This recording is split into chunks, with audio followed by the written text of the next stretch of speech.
दोस्तों बहुत बहुत स्वागत करता हूं आप सभी का।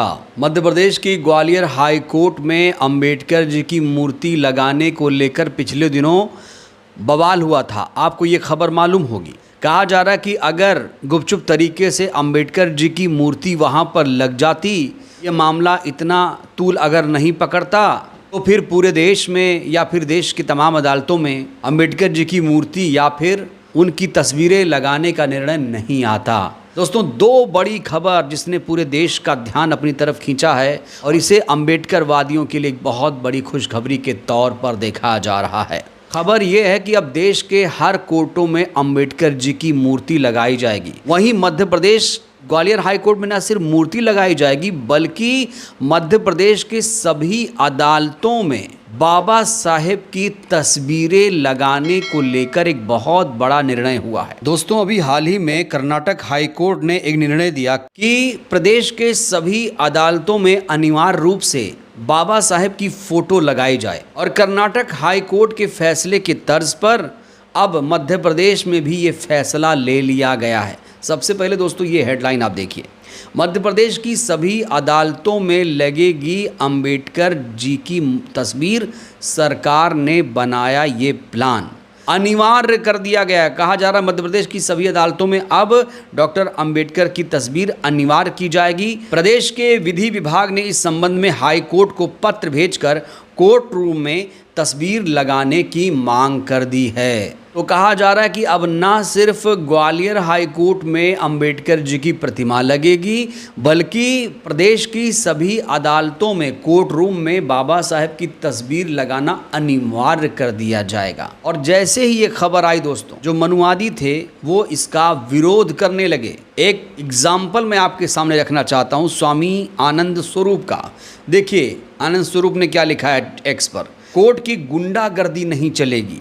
अंबेडकर का चित्र ना कर्नाटक न्यायालय में लगेगा, ना मध्य प्रदेश के न्यायालय में लगेगा। यदि लगेगा तो संविधान के असली निर्माता BN राव का लगेगा। ये लोग कई दिनों से एक प्रोपेगेंडा चला रहे हैं कि संविधान निर्माता BN राव हैं, जबकि पूरी दुनिया जानती है कि संविधान निर्माता बाबा साहेब ही हैं। सोचिए दोस्तों, ये इस तरह के ट्वीट करते हैं, इस तरह की बातें करते हैं, कोई इनके खिलाफ संज्ञान नहीं लिया जा रहा है। ये लोग कह रहे हैं कोर्ट की गुंडागर्दी। कोर्ट के लिए यहाँ पर गुंडागर्दी शब्द का इस्तेमाल किया जा रहा है। पिछले दिनों जजों पर दिव्यकीर्ति सर ने एक टिप्पणी कर दी। उसके बाद उन्हें अदालत में पेश होने का आदेश दे दिया गया। अजमेर की कोर्ट ने 22 जुलाई को पेश होने का उन्हें आदेश दे दिया गया। और दिव्यकीर्ति सर की भाषा तो आप लोग जानते हैं कि वो इस तरह के उटपटांग शब्दों का इस्तेमाल नहीं करते हैं। ये लोग देखिए क्या कर रहे हैं, कोर्ट की गुंडागर्दी नहीं चलेगी। मतलब कि अगर बाबा साहब की मूर्ति कोर्ट में लगेगी या उनकी तस्वीर कोर्ट रूम में लगेगी, तो ये इन्हें बर्दाश्त नहीं हो रहा है। और इस तरह के हज़ारों ऐसे लोग हैं दोस्तों जो बाबा साहेब का खुलेआम विरोध कर रहे हैं। इनके खिलाफ कोई भी कार्रवाई नहीं हो रही है। तो मध्य प्रदेश की सभी अदालतों में न सिर्फ बाबा साहेब की तस्वीरें लगाने का फैसला लिया जा रहा है, बल्कि अब तो कहा जा रहा है कि अब हर कोर्ट में अंबेडकर जी की मूर्ति लगेगी। ग्वालियर विवाद पर पूर्व चीफ जस्टिस कैत ने बड़ा ऐलान किया है। कोलिजियम पर भी इन्होंने हमला बोला है। सुरेश कैत को आप लोग जानते होंगे, ग्वालियर हाई कोर्ट के 28वें चीफ जस्टिस थे। अब इनका एक ही ध्येय है कि जो आंदोलन शुरू हुआ है, अंबेडकर जी की मूर्ति लगाने का जो आंदोलन शुरू हुआ, वो रुकना नहीं चाहिए। अब ये कह रहे हैं कि न सिर्फ ग्वालियर हाई कोर्ट में अंबेडकर जी की मूर्ति लगेगी, बल्कि देश की हर अदालतों में अंबेडकर जी की प्रतिमा लगाई जाएगी। साथ ही साथ इन्होंने कोलिजियम सिस्टम पर भी सवाल खड़े किए और SC ST वर्ग से जज बनाने की पहल को भी इन्होंने महत्वपूर्ण बताया है। तो अंबेडकर जी की मूर्ति लगाने को लेकर पूर्व चीफ जस्टिस सुरेश कैत ने क्या कहा है, देखिए। जस्टिस कैत ने कहा है कि मूर्ति लगाने के लिए राज्य सरकार ने NOC दिया था। वकीलों ने अपने पैसे से मूर्ति बनाई थी, इसके बावजूद विवाद होना गलत है। उन्होंने कहा कि गवर्नर राज्यपाल ने 17 तारीख को मूर्ति स्थापना के लिए समय दिया था, 17 मार्च शायद, लेकिन वे नहीं आ पाए। कुछ वकीलों ने विरोध किया, जिससे मामला अटक गया। अब ये मुद्दा फुल कोर्ट में दोबारा जाएगा, जिसके बाद मूर्ति लगेगी। तो अब मूर्ति यहाँ पर स्थापित करवाने को लेकर तो पूर्व चीफ जस्टिस सुरेश कैत ने यहाँ पर एक बड़ा ऐलान कर दिया है कि जो मूर्ति है वो यहाँ पर लग कर रहेगी और दोबारा हम इसके लिए कोर्ट में जाएंगे। वहीं पूर्व चीफ जस्टिस सुरेश कैत ने कोलिजियम सिस्टम पर भी सवाल खड़े किए। कैत ने कोलिजियम सिस्टम पर सवाल उठाते हुए कहा कि प्रदेश में 90% से ज़्यादा आबादी SC, ST और OBC वर्ग की है, फिर भी इन वर्गों का प्रतिनिधित्व हाईकोर्ट में कम है। उन्होंने कहा कि प्रदेश में 90% से अधिक जनसंख्या SC, ST और OBC वर्ग की है, फिर भी इन वर्गों का प्रतिनिधित्व हाईकोर्ट में ना होना सिस्टम की विफलता है।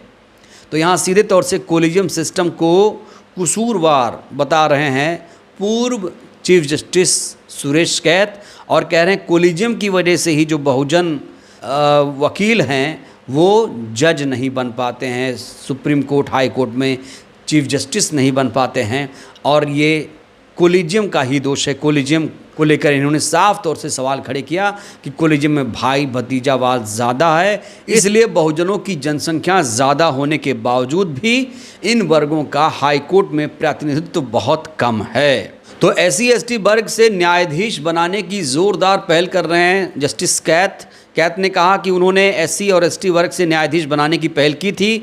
उन्होंने 2 वकीलों के नाम कोलिजियम को भेजे थे, जिन्हें सुप्रीम कोर्ट ने मंजूर कर लिया था। उन्होंने कहा कि ये मेरी नज़र में मेरे कार्यकाल का सबसे महत्वपूर्ण न्यायिक फैसला था। उन्होंने ये भी बताया कि उनके आदेश से यूनियन कार्बाइड का 40 साल से दबा कचरा हटाया गया। तो अपनी उपलब्धियों का सुरेश कैत बखान कर रहे हैं। आपको बता दें, सुरेश कैत ने ही ग्वालियर हाईकोर्ट में मूर्ति लगाने का आदेश दिया था, लेकिन वो 30 मार्च को शायद रिटायर हो गए थे और जो मूर्ति थी वो नहीं लग पाई थी। वो कह रहे हैं कि उन्होंने SC, ST वर्ग से न्यायाधीश बनाने की पहल की थी। 2 वकीलों का नाम सुप्रीम कोर्ट कोलिजियम को भेजा था, नाम को मंजूर भी किया गया था। तो ऐसी पहल और भी लोगों को करना चाहिए। शायद वो CJI BR गवई की तरफ भी कहीं ना कहीं इशारा कर रहे हैं, और जिस तरीके से उन्होंने ऐलान किया है कि हर कोर्ट में बाबा साहब की मूर्ति लगेगी, ऐसा लगता है कि कुछ बड़ा कर रहे हैं, कुछ बड़ा करने जा रहे हैं। हो सकता है सुप्रीम कोर्ट का वो रुख करें, CJI BR गवई से भी मुलाकात करें। खबर ऐसी भी कि वो BR गवई से भी मुलाकात कर सकते हैं। अब मध्य प्रदेश हाई कोर्ट के पूर्व चीफ जस्टिस रहे हैं, तो जाहिर तौर पर उन्हें सुप्रीम कोर्ट के चीफ जस्टिस से मिलने में कोई दिक्कत नहीं होगी, और जो बात कैत साहब कहेंगे गवई से, वो गवई मान भी सकते हैं, और शायद इसीलिए बहुत ज़्यादा कॉन्फिडेंट नज़र आ रहे हैं सुरेश कैत। दोस्तों, आपको बता दें कि मध्य प्रदेश हाई कोर्ट ने भी कई बार अम्बेडकर मूर्ति लगाने को लेकर बयानबाजी की, लेकिन अभी तक सरकार ने इसको लेकर कोई विशेष पहल नहीं की है। हाँ, अगर मध्य प्रदेश सरकार चाहे तो क्या नहीं हो सकता है। सरकार चाहे तो क्या हाई कोर्ट में अम्बेडकर जी की मूर्ति नहीं लग पाएगी? लग जाएगी, बशर्ते इसके लिए नियत और नियति चाहिए। तो अब कहा जा रहा है कि न सिर्फ ग्वालियर हाई कोर्ट में अम्बेडकर की मूर्ति लगेगी, बल्कि अब देश की सभी अदालतों में अम्बेडकर जी की मूर्ति लगेगी, और मध्य प्रदेश के ग्वालियर हाई कोर्ट में तो मूर्ति लगेगी ही लगेगी, साथ ही साथ प्रदेश की सभी अदालतों में बाबा साहेब की तस्वीर लगाने को लेकर बड़ा फैसला लिया गया है। यानी हर कोई अब अम्बेडकरवाद के रास्ते पर चल रहा है, लेकिन हम इंतज़ार करेंगे कि ये जो फ़ैसला लिया गया है कब इम्प्लीमेंट होगा, और सुरेश कैत साहब के अगले कदम का भी इंतज़ार करेंगे कि कैत साहब क्या वाकई अब सुप्रीम कोर्ट का रुख करेंगे, क्या वाकई वो CJI गवई से मुलाकात करके इन तमाम मुद्दों को उनके सामने रखेंगे। बहरहाल दोस्तों, इस वीडियो में इतना ही। अगर देश के हर कोर्ट में बाबा साहेब की मूर्ति लगेगी तो ये कैसा फ़ैसला रहेगा, और मध्य प्रदेश हाई कोर्ट ने जो फैसला लिया है कि सभी अदालतों में तस्वीरें लगाई जाएंगी डॉक्टर अंबेडकर की, इस फैसले को आप कैसे देखते हैं? प्रतिक्रिया दीजिएगा। बहुत बहुत धन्यवाद।